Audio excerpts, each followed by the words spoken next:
Your man out of Japan, Jay Contra, here again with a bunch more Super Famicom games that we're going to unbox, take a look at, talk about pricing, if it's even worth it. I don't know if it's worth it for Thracia 776 just because of how hard that game is supposed to be. But I've got a lot of things that I would like to show you, and I want to do it all in a single video. So let's start off with Fire Emblem, although this is the second game in the series that released for the Super Nintendo. It is Fire Emblem and the Genealogy of the Holy War, a rather bizarre name for a Fire Emblem game. That's just how intense Fire Emblem would become as the series progressed. Rather majestic looking artwork, pretty different actually. The evolution of the game's artwork, the series artwork, that is really striking, going from that sort of anime. It's always kind of been anime when you think about it. In terms of Fire Emblem, it's always had a little bit of an anime element to it. But this is one of my favorite tactical series out there. One of my favorite series really out of anything, I would say. I haven't played the Super Nintendo version yet. There is a DS version that came out. I think it's in Japan only. It came out for the DS in the late 2000s, I believe, and it sort of just remakes this Fire Emblem. And the weird thing is that, no, because there's that one remake, there's Shadow Dragon remake, or does it remake that one? See, there's so many different games. If I'm remembering correctly, I do not believe that Genealogy of the Holy War has been remade. When you think about Fire Emblem, there's actually a lot of remakes in the series. If we go to, what is this, Mystery of the Emblem? Yes, this is Fire Emblem and the Mystery of the Emblem. This is the first Fire Emblem game that came out for the Super Famicom. It's technically the third in the series. It came out, let's see if we can find a year, 1993, with the original game having come out in 1990. And it did two things. It's sort of broken up into two games, really.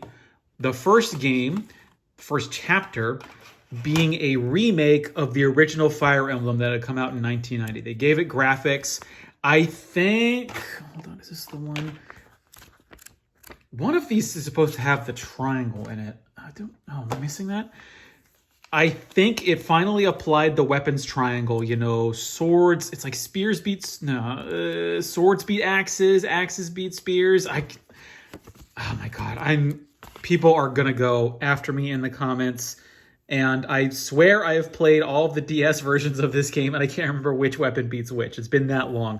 I'm actually trying to beat Burning Blade right now for the Game Boy Advance. But I'm actually finding it a lot harder. It kind of looks like Troa from Mobile Suit Gundam Wing, I'm just going to say.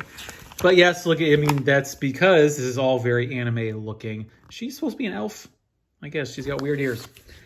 And then the second the second chapter of this game, after you play through the original Fire Emblem remake, is a whole different game. And that whole different game was remade for, I think it's like New Mystery of the Emblem is what the Japanese is titled. It only came out in Japan. The original Fire Emblem was also remade, not just for the Super Nintendo, but also for the DS. And that came out in North America, as far as I can remember. Moving to the next title, let's look at this blaring red kanji that is staring at us. This is Otogiri Soul. I actually don't know why I have this game. It is a sound novel.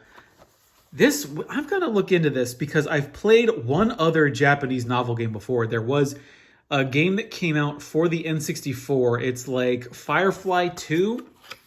I forgot what it's called. Okay, good. We got the manual here. There are actually a few visual novels for the Super Nintendo. I mean, they're not exactly visual novels. It's just sort of like you've got a picture, a sort of 2D sprite render in the background, and it's a bit choose your own adventure-y. But I don't remember this having audio with it. I think it's probably like sound novel in that it's got like sound effects. I cannot imagine that this has any voice acting to it. This is one of the first games that I bought in Japan, and I imagine if I picked this up probably because I bought my Super Famicom with a bundle. And I think this is just one of the games in it, along with, actually right here, we've got Final Fantasy VI, one of the first games that I ever bought in Japan, just because, for one, it's got beautiful artwork, and it's an amazing game, and I need to get around to actually clearing it. I've played it a little bit, but I've never actually completed it, unlike Final Fantasy 4, which I did play and clear, and boy, is that a good game. I also love, it's beautifully simple, the labels here, and it's a bit roughed up. Could probably get this in better condition. Final Fantasy VI, by the way, in Japan is not a very expensive game. You can find a complete in-box copy for less than $10, even in Tokyo, although in Tokyo it might be $15. But you can find this in junk sections at Hard Off for like $3, which I think is probably where I picked this up. We have the map of the continents. Not as much artwork as I would have hoped. A lot of screenshots, a lot of text. I think it'd be cool if they could have put in more of that original Amano artwork. And that's the real Final Fantasy is going from this beautiful artwork here to the sort of in-game sprite manifestations. Just like, okay, I guess Amano, his artwork costs a lot. So it's a bit of an ask if you want the whole game to actually be drawn out by him. Would be cool, though. Would be cool. So let's put Final Fantasy VI away. Thank you for being such an amazing game. Yeah, that's weird. They went from Final Fantasy IV, they released that in America, and then they went to 6. They completely skipped 5. I wonder what the story is. Here's 5, by the way. But yeah, I don't know why they went straight to 6. I need to look up why that happened. I'm assuming it's because, what year did this come out? Whoa, this cost, oh my god. So this cost 11,400 yen, separate of tax. So you would have been paying today, that would be about $110, thereabouts, for this game. Now, I know cartridges in America could be expensive. They could get to be $70 or even $75 in certain cases. They were never $110. My god, I mean, you did get your money's worth out of that game. Next, we go to Ganbare Goemon Yukihime Yushutsu Eki Emaki. Excuse me. Yeah, so this is one of the Ganbare Goemon games, came out from Konami in 1991. This is a long-running Japanese series that had debuted with the Famicom, if I'm remembering correctly. And I think the Super Nintendo games are some of the best looking sort of 2D action games. Oh, you get little, so like right to left, very Japanese, both in terms of style and in actual execution. A lot of manuals, even for Japanese games, are read left to right, but because Ganbare Goemon is such a Japanese game, they decided to do it from right to left. I love it when they do that. And great 2D artwork. It would be, you know, if someone would actually pay me a good salary, yeah, I would spend my life just scanning in these manuals, because there's artwork on here that we're never going to see reproduced. I know there are some manual projects out there, but I believe the ones that I'm thinking of are only doing American games. So many of these Japanese games have secrets and cool artwork that are hidden away in them that I don't think we're really ever going to see that, considering that I don't think anyone in Japan has dedicated themselves to preserving all of this stuff, which is a real shame. You can tell from the front label on this game, by the way, that I picked this up at Trader in Akihabara, Tokyo. This is sold as having damage to the manual and to the box and spacer, but from just a quick inspection for this video, I don't see any issues with this game really at all. So let's put Goemon aside. We'll save the most expensive for last, but next we'll go to Tera Enigma, which I forgot how to say in its original Japanese. It's like Tenchi Soul, something like that. I can't. Hold on, what is this sticker? Oh, Famicom Shop. Kono softo buru to e uri ni kite ne. Oh, it's telling you to, like, someone must have traded this into a shop. And then that shop put a sticker on it saying, "Hey, come and sell it back to us." That's the used game trade was very heavy in Japan, even though they tried to.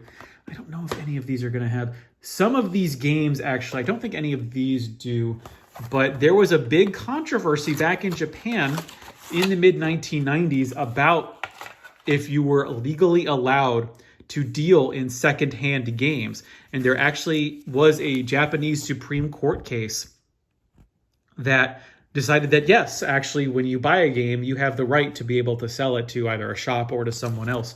And the video game publishing companies were very, very against it, to the point where on a lot of these games, they'll have, oh, speak of the devil, and there it is. See, it says not for resale. However, you can see that even at the time, you had some shops that were like, nope, just sell it to us. Doesn't matter. We'll fight. Tera Enigma, a legendary for the Super Nintendo action RPG. I don't want to quite say it's in a similar vein to The Secret of Mana, as I have not played Tera Enigma yet, but it has great reviews to it. A lot of people hold it in high esteem, so I would really love to play it. It was made by Enix, or at least it was published by Enix. I don't know if they actually made the game itself. However, oh yeah, no, because it's a Quintetto Fujihara Kamui, Enix 1995. This is another one that I think has been lost. We've gotten some really cool remakes and localizations recently for the Switch, but Tera Enigma is still one that has not been localized. I think there's probably a fan translation out there somewhere. What has also not been localized is Fire Emblem Thracia 776. This was a late Super Famicom game. This came out, I want to say, okay, so it came out originally in 1999 for the Super Nintendo, which was a series of, do I have that box somewhere? Yes, okay, hold on. If you will allow me a second. Originally, in the mid-90s, Nintendo came out with a series of cartridges called the Super Famicom Memory Cassette. These are white cartridges that are blank. You would take these to a convenience store. I believe it was Lawson in Japan. Made in Taiwan. Interesting. Very interesting. A lot of these cartridges were actually made in Japan. This is the first game that I've seen, well, I mean, it's technically a game that came out. And you would take this to a Lawson, to a convenience store, you'd put it into a machine, and you would actually write a game to the cartridge. It was very reminiscent of the way Famicom Disk System games were distributed, where they had these big machines, these big disc writers at convenience stores, and you would take your disc to that convenience store and you would write a game to the disc, or you would pick up a new one. See, here's this. You can write down the name of the game and you can put it onto your cartridge somewhere, I think. Oh, index seal. Okay, so I don't know what quite that is for. So I'm hiding the personal information because I don't know if the person in Japan still has that telephone number, but you can see here that someone paid 1,000 yen to download, what is that? Fire Emblem Genealogy of the Holy War. Some of these, that makes it not terribly valuable. It's not a very difficult to find game, but some of these cartridges actually have some rare games on them. I think like Wizardry is really hard to find. Thracia 776 is another hard to find game, as well as Dracula X. You could download those games to these cartridges, and they can actually make them pretty valuable. Like I want to say the Wizardry cartridge, or well, a Super Nintendo cartridge that has Wizardry downloaded to it is fairly expensive. I would say even more than $50. And you can see here, I bought this at like a hard off for $10 just because I was so fascinated by what it is. That brings us back to Thracia 776. Now, what makes this so special? For one, it is, I think, generally regarded as the hardest Fire Emblem game. It is so crazy.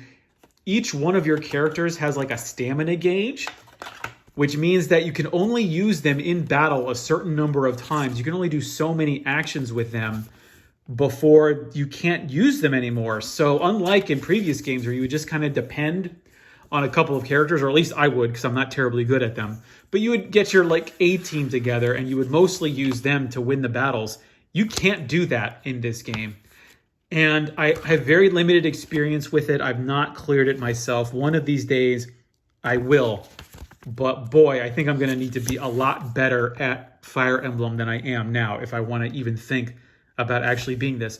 Oh, I completely forgot that the magics have a triangle as well, or maybe that's unique to this game. I can't remember that being a part of other Fire Emblem games.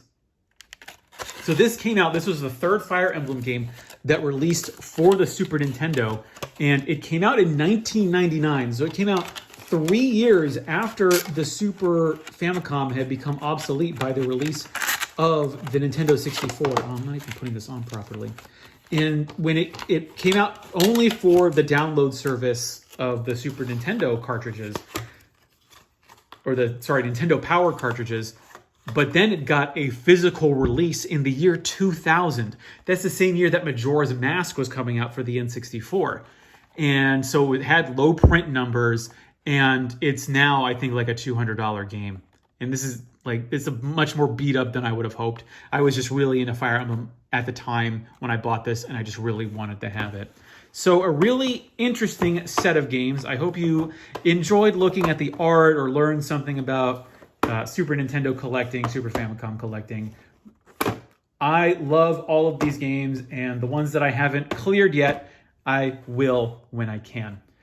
I've been your man out of Japan, Jay Contra. If you'd like to see exclusive videos about Japanese game collecting, you can head over to my Patreon at patreon.com/JContra, and there you can get exclusive content.